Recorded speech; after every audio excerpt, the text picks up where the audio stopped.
এই এই বিশাল অরণ্য তোলপার করে রথ কিংবা প্রপাত দূরে থাক, একটি একটি ডোবাও পেলাম না। বুঝতে পারছি না কোন দিকে যাব। এদিকে এদিকে পিপাসাও বাড়ছে, বেড়াও যাচ্ছে।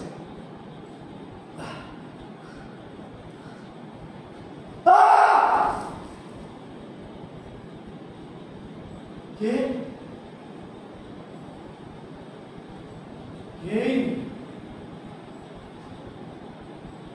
কতকাল এই নির্জন বনে এক আসনে বসে তিনি জীবিত না মৃত?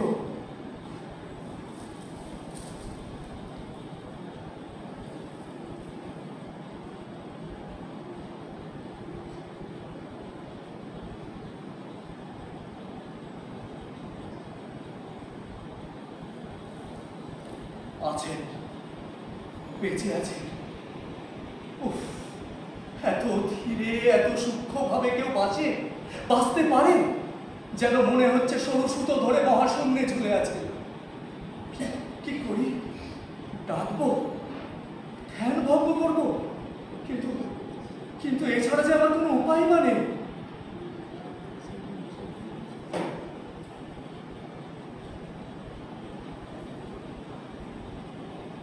ক্ষমা করবেন হে তপোধন, নিতান্ত বাধ্য হয়ে আপনার সাধনার ব্যাঘাত সৃষ্টি করছি।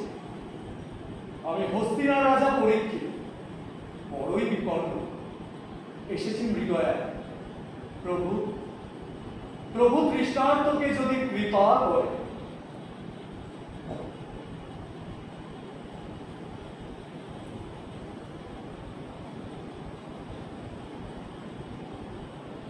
হে মুনিবর, আপনার অজ্ঞাত তো কিছুই নেই। হ্যাঁ, তবু বলি, একটু বোকামি করে ফেলেছি। এভাবে বনের মধ্যে দিশেহারা হয়ে পড়া আমার উচিত হয়নি। কিন্তু হরিণ শিষ্য একটা অদ্ভুত খেলা ফেলল। তার একটা পায়ে তীর লেগেছিল। সেই অবস্থায় ঘোরাতে ঘোরাতে সারা বনের মধ্যে কোথায় যে উধাও হয়ে গেল, একেবারে উধাও। এদিকে আমি দিক হারিয়ে ফেললাম, জল ফুরিয়ে ফেললাম। হে মহাজ্ঞানী ঋষি, হে সত্যানুসন্ধানী দেবতা, হে কল্যাণ দাতা, হে শুদ্ধ চৈতন্য সিদ্ধ পুরুষ, যাক, একটি মানুষের কণ্ঠস্বর অন্তত শোনা গেল। রে দুরাচার মূর্খ, সমাধিস্থ ঋষি ধ্যান ভঙ্গ করিস।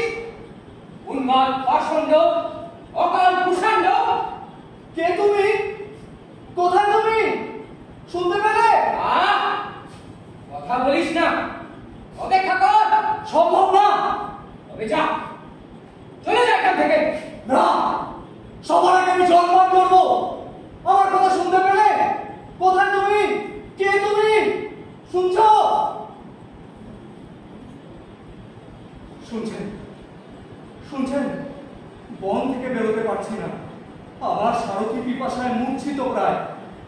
বিপন্ন মানুষকে উদ্ধার করলে মহাভারত অসত্য হবে না। অটল অচল ক্ষুধা তৃষ্ণাজয়ী প্রাণী। বলো বলো, কেমন করে মানুষ প্রবৃত্তির ঊর্ধ্বে ওঠে? কেমন করে মুখে তৃষ্ণা তুচ্ছ করা যায়? বলো বলো, কথা বল।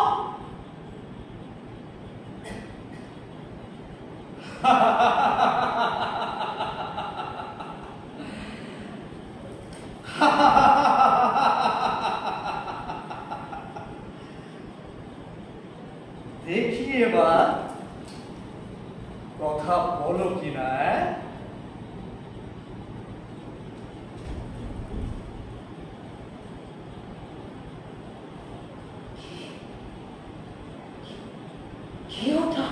কণ্ঠহার, চমৎকার কণ্ঠহার। বললাম তুমি মূর্খ, মূর্খ জানো উনিকে? আমার পিতা মহামুনি শ্রমিক, কঠোর তপশ্চর্যায় সিদ্ধ পুরুষ।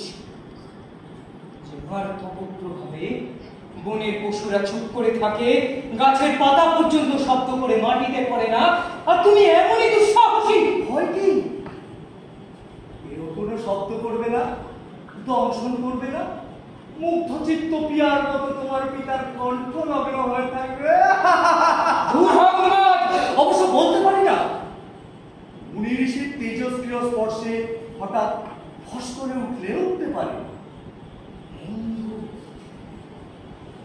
ব্যঙ্গ করো রাজা, এত দম্ভ!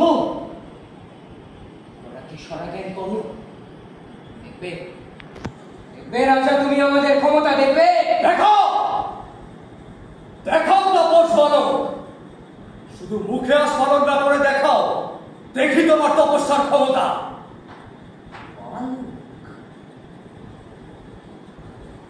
এই বালক শৃঙ্গীর মুখের বাক্য অমোঘ, অপট। এ বালক বাক সিদ্ধ। তোর রাজদম্ভ চূর্ণ করতে আমার মুখের একটা বাক্যই যথেষ্ট। তবে দেখা যাক কার শক্তি বেশি। না এই রাজা নাই কপট দক্ষিণ তপস্যা।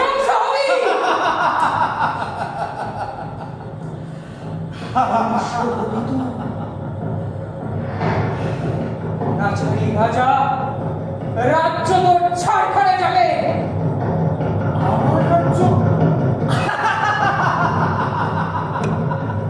ওরে শোন বাঁচার পালো, হস্তিনার রাজা পরীক্ষিত, অভিমন্যু পিতা পিতামহ পাণ্ডব, ঘরে বাইরে কোনো শত্রু নেই আমার, প্রজারা আমায় ভালোবাসে।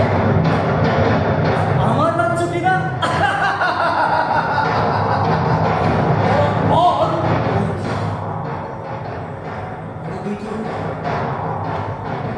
আজ থেকে 7 দিনের দিন তক্ষকে কামড়ে তক্ষকে আমার ভাব দিয়ে সে পৌঁছাতে পারবে তো? ব্রহ্মতলুতে দংশন করবে তো? সেটা কি একটি তক্ষকের কর্ম? তার সহস্র মাথা, সহস্র ফণা নিয়ে সহস্র বার তোকে দংশন করবে। সহস্র বার!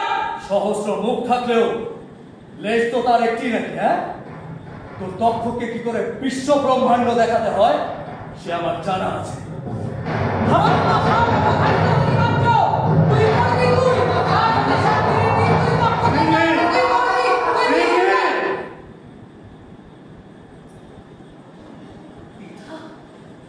কাকে অভিশাপ দিলে তুমি?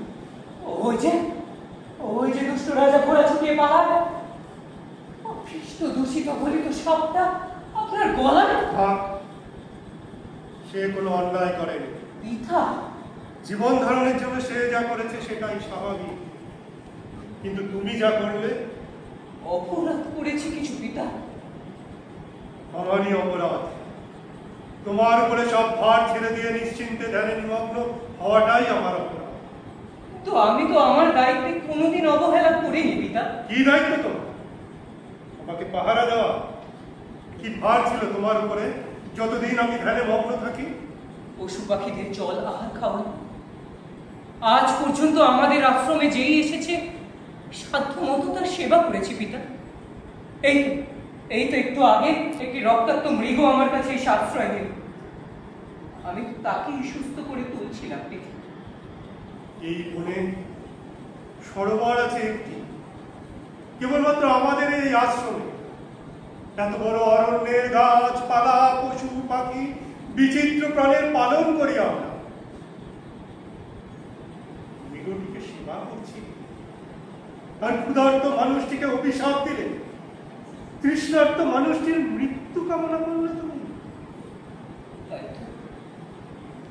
তাই তো পিতা, পিতা ও যে তৃষ্ণার্ত কোথায় চলেছে? সারা জীবন মাথা ঘুরে ফেললেও এখানে জল পাবে কোথায়? ও সিংহি, আপনার তপশক্তি প্রচার করতে তুমি এত ব্যগ্র? থামাও! ঘোড়া থামাও রাজা! ফিরে এসো! তোমার শূন্য পাত্র ভরে নিয়ে যাও পরীক্ষিত! যেও না! ওই রক্তাক্ত মৃগটি ওর শিকার। ওরই পশ্চাৎ অনুসরণ করে বন থেকে বেরোবার পথ হারিয়ে ফেলেছে। স্বীকার করতে এসে শেষে তোমারই শিখতে হলো।